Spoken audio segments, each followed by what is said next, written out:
Hi hello నేను మీ Veena. Welcome to Veena food and vlogs. ఈరోజు మీ అందరి కోసం ఒక మంచి స్వీట్ రెసిపీతో వచ్చేసానండి. సేమియా పాయసం చేసి చూపించబోతున్నాను. చాలా ఈజీగా చేసేసుకోవచ్చండి. అస్సలు వంట రాని వాళ్ళు కూడా ఇలా నేను చేసే మెథడ్లో చేసుకోండి. టేస్టీగా పర్ఫెక్ట్గా కుదురుతుందండి. కావాల్సినవన్నీ ప్రిపేర్ చేసేసుకుందాము. 1 కప్పు సేమియా తీసుకున్నానండి. ఏ కప్తో సేమియా తీసుకుంటామో అదే కప్తో బెల్లం తీసుకున్నానండి. నేను కొద్దిగా హెల్తీగా కావాలని బెల్లం తీసుకున్నాను. మీరు కావాలంటే షుగర్ కూడా తీసుకోండి. అలాగే జీడిపప్పు, బాదాము, ద్రాక్ష తీసేసుకోవాలండి. అలాగే పాలు కూడా తీసేసుకోవాలి. నేను 1/2 లీటర్ పాలు తీసుకున్నానండి. ఆ గ్లాస్తో 2 గ్లాసు పాలు అయింది. నేను 2 గ్లాసు వాటర్ కూడా యాడ్ చేస్తున్నానండి. కొద్దిగా వాటర్ ఎక్కువ యాడ్ చేసుకోండి, మరిగే లోపల తగ్గుతుంది. సేమియా వేసిన తర్వాత పీల్ చేసుకుంటుంది కదా, సో వాటర్ కొద్దిగా ఎక్కువ తీసేసుకోండి. తీసుకొని ఇటు సైడ్ పాలు బాగా మరిగించుకోవాలండి. ఇంకో సైడు కొద్దిగా నెయ్యి వేసేసుకొని జీడిపప్పులు వేయించుకుందామండి. సిమ్లో పెట్టేసుకొని నెయ్యిలో జీడిపప్పులు వేయించుకోండి. కొద్దిగా కలర్ చేంజ్ అయ్యాయి కదా, ద్రాక్ష కూడా వేసేసుకుందామండి. సిమ్లో పెట్టేసుకొని వేయించుకుందాము.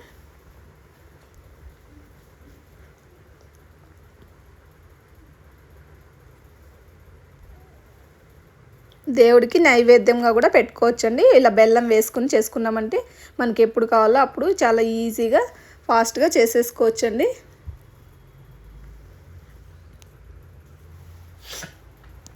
సేమియా కూడా వేసేసుకుని బాగా ఫ్రై చేసేసుకోవాలండి. మనం ఇందాక ద్రాక్ష జీడిపప్పు వేయించుకున్నాం కదా, అదే ప్యాన్లోకి సేమియా కూడా వేసేసుకోవాలి. 1 కప్ సేమియా తీసుకున్నాను.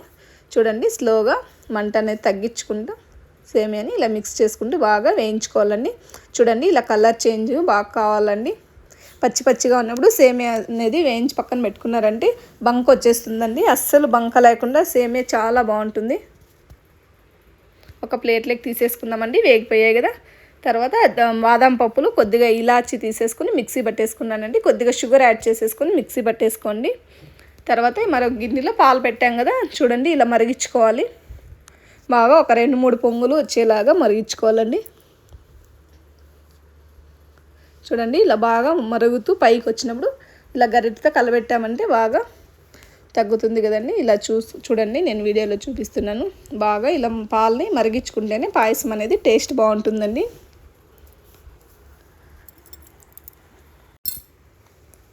ఇలా పొంగు వచ్చినప్పుడల్లా ఇలా గరిటెతో కలుపుతూ ఉండాలండి. అప్పుడే పాలు చిక్కదనం అనేది వస్తుంది. ఇప్పుడు బెల్లం యాడ్ చేసేసుకుందామండి. పూర్తిగా పాలు మరిగిన తర్వాతే బెల్లం వేసుకోండి. బెల్లం ఎక్కువసేపు వేసి కలిపామంటే పాలు విరిగిపోతాయండి. షుగర్ అయితే వేసేసుకోవచ్చు, కానీ బెల్లం అనేది లాస్ట్లో వేసుకోవాలండి. బాగా కాగిన పాలకి సేమియా కూడా వేసేసుకుందామండి. సేమియా ఎక్కువసేపు ఉడికించకండి. ఎక్కువసేపు ఉడికించడం వల్లనే పాయసం అనేది బంకలాగా వస్తుందండి. అస్సలు చాలా బాగుంటుందండి. ఇప్పుడు మనం బాదాము అప్పుడే వేయించుకుని పొడి చేసుకున్నాం కదా, బాదం కూడా వేసేసుకుందామండి. ఈ బాదం పొడి వేయడం వల్ల పాయసం చాలా బాగుంటుందండి. మీకు కావాలంటే ప్యాకెట్ కూడా దొరుకుతుంది కదా, అది కూడా తీసేసుకోవచ్చు. అలాగే వేయించి పెట్టుకున్న ద్రాక్ష జీడిపప్పు కూడా వేసేసుకొని మరొకసారి మిక్స్ చేసేసుకొని స్టవ్ ఆఫ్ చేసేసేయండి. ఎక్కువసేపు మరిగించకూడదండి మనము సేమియా వేసిన తర్వాత. నేను ఇప్పుడు మిల్క్ మేడ్ యాడ్ చేసుకుంటున్నానండి. మీ దగ్గర మిల్క్ మేడ్ ఉంటే యాడ్ చేసుకోండి. మిల్క్ మేడ్ వేయకపోయినా పర్వాలేదు. మిల్క్ మేడ్ ప్లేస్లో కావాలంటే మీరు ఒక 2 స్పూన్లు నెయ్యి వేసుకోండి. మిల్క్ మేడ్ వేయడం వల్ల పాయసం అనేది చాలా టేస్ట్ బాగుంటుందండి. ఇలా బాగా 2-3 సార్లు మిక్స్ చేసేసుకొని కొద్దిగా మూత పెట్టేసామంటే సేమియా అంతా మొత్తం బాగా ఇడుక్కుని చాలా బాగా వస్తుందండి. మీరు సేమియా వేసిన తర్వాత ఎక్కువసేపు ఉడికించిన అవసరం లేదండి. మనకి ఆ వేడి పాలకే సేమియా అనేది ఉడికిపోతుంది. చూడండి ఎంత పర్ఫెక్ట్గా బాగా ఉడికిందో. మీరు ఎక్కువసేపు ఉడికించడం వల్ల చాలా సాఫ్ట్ అయిపోయి పాయసం అనేది బాగుండదండి, గట్టి పడిపోతుంది. చూడండి, నేను ఒక 1/2 అవర్ ఆరిన తర్వాత చూపిస్తున్నాను. మనం తీసుకున్న సేమియా పాలుకి కరెక్ట్గా సరిపోయిందండి. ఇలా చేసుకొని ఇంట్లో ఉండే వాళ్ళకందరికీ పెట్టండి. చాలా హ్యాపీగా ఫీల్ అవుతారు. Thank you for watching.